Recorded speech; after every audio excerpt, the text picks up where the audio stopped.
আসসালামু আলাইকুম রহমতুল্লাহ। কৃষিকার্য চ্যানেলের পক্ষ থেকে স্বাগত জানাচ্ছি আমি তৈবুর রহমান। আশা করছি আপনারা সকলে অনেক ভালো আছেন। দর্শক, আপনারা সকলেই জানেন যে আমি ইনকিউবেটরে কোয়েল পাখির ডিম বসিয়েছি। যারা যারা আমার ভিডিও দেখেন নিয়মিত, তারা আমার প্রত্যেকটা আপডেটই জানেন। তো আজকে হচ্ছে 14 দিন হয়ে গেছে আমি হ্যাসার থেকে ডিম স্যাটারে নামায় দিব। আমার এই কোয়েল পাখির ডিমগুলা স্যাটারে নামানোর পরে 2 দিনের মধ্যে ইনশাল্লাহ বাচ্চা ফুটে বের হবে। তো আমি সেই প্রক্রিয়া এখন আগাচ্ছি, আপনারা সাথেই থাকুন এবং দেখতেই থাকুন। আমি প্রথমে হচ্ছে এখানে যে ওয়াটার পট দিয়ে আছে সেই ওয়াটার পটগুলো আমি সরিয়ে নিচ্ছি। যেহেতু আমি 2 ধাপে ডিম বসিয়েছি, আমার 2টা কাগজে তারিখ লেখা আছে। যেহেতু আমি এই নিচের ফ্রেমের ডিমগুলো বসিয়েছিলাম আগে, সেক্ষেত্রে আমি এই নিচের ডিমগুলা স্যাটারে নামাই দেব। সর্বপ্রথম আমি হচ্ছে এখানে একটা সুতি কাপড় বিছিয়ে দিব, যেটার উপরে আমি ডিমগুলো বসাবো। আপনারা দেখতে পাচ্ছেন যে আমি এখানে একটি গামছা দিয়ে দিচ্ছি। এই সুতি কাপড়ের উপরে আমি ডিমগুলা দিয়ে দিব। এই পাশটা আমি একটু উঁচু রাখবো যেন ডিমগুলা গড়িয়ে বাইরের দিকে পড়ে না যায়। দর্শক, আমি এখন খুবই সাবধানতার সাথে এটা বের করে নিয়ে আসবো। ডিম যেন না পড়ে যায় সেদিকে আমাকে লক্ষ্য রাখতে হবে, কারণ এখান থেকে ডিম পড়ে যাওয়া মানেই ভেঙে যাবে।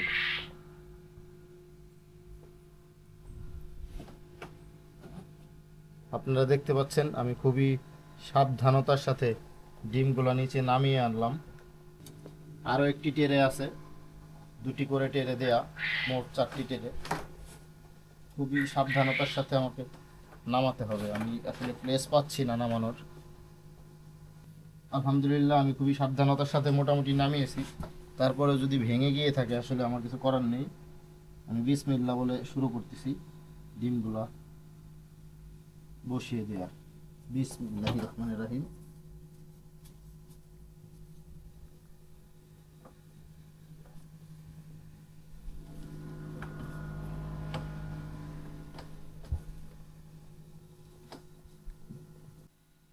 দর্শক দেখতে পাচ্ছেন আমি ডিমগুলা নিচে বসিয়ে দিচ্ছি, কিন্তু খুবই সাবধানতার সাথে বসাতে হবে, কারণ ভেঙে গেলে সেই ডিমটি বাদ হয়ে যাবে। আপনারা জানেন যে লাস্টের 3 দিন স্যাটারে রাখতে হয় ডিম হ্যাচার থেকে নামিয়ে। কোয়েল পাখির ডিম 17 দিনে ফোটে। তো আমি চেষ্টা করতেছি যে ধীরে ধীরে যত সাবধানতার সাথে রাখা যায় রাখার আমি চেষ্টা করছি। আজকে 14 দিন, তো আর 3 দিনের মধ্যে ইনশাল্লাহ আল্লাহ তালা চাইলে বাচ্চা ফুটে বের হবে। আপনারা দেখতে পাচ্ছেন ভেতরে অনেকগুলো রাখা হয়ে গেছে। যেহেতু একা একা রাখতেছি আর সাবধানতার সাথে রাখতেছি, সেই কারণে লেট হচ্ছে, রাখতে সময় লাগতেছে। তো ইনশাল্লাহ রেখে দেখি ফার্স্ট টাইম আল্লাহ তালা আসলে কতটুকু সফলতা দেয়। সাথেই থাকুন, দেখতে থাকুন। দর্শক, অলরেডি আমার একটি ক্যারেটের ডিম স্যাটারে বসানো শেষ। এখন আমি আরেকটি ক্যারেটের ডিম বসাবো। এখানে দেখতে পাচ্ছেন আরেকটি ক্যারেটের ডিম আছে, তো আমি সেটারে বসিয়ে দিচ্ছি।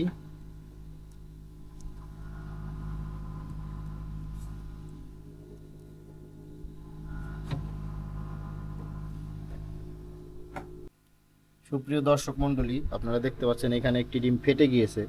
এটা কি কারণে ফেটেছে আমি এখনো বুঝতে পারতেছি না। তো আমি এটা কাছেই রাখি, দেখা যাক কি হয়।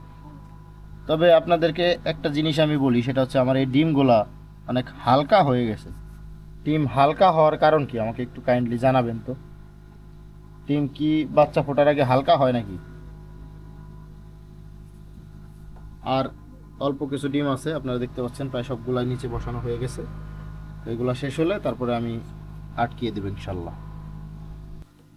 আলহামদুলিল্লাহ আমার 234টি ডিম বসানো শেষ। আপনারা দেখতে পাচ্ছেন আমি 234টি ডিম স্যাটারে নামিয়ে দিয়েছি। এখন অপেক্ষা শুধু ডিম ফুটে বাচ্চা বের হওয়ার। সকলে আমার জন্য দোয়া করবেন, আল্লাহ তালা যেন আমার খামারে বারাকা দান করেন। সকলে ভালো থাকবেন, সুস্থ থাকবেন। আসসালামু আলাইকুম ওয়া রাহমাতুল্লাহ।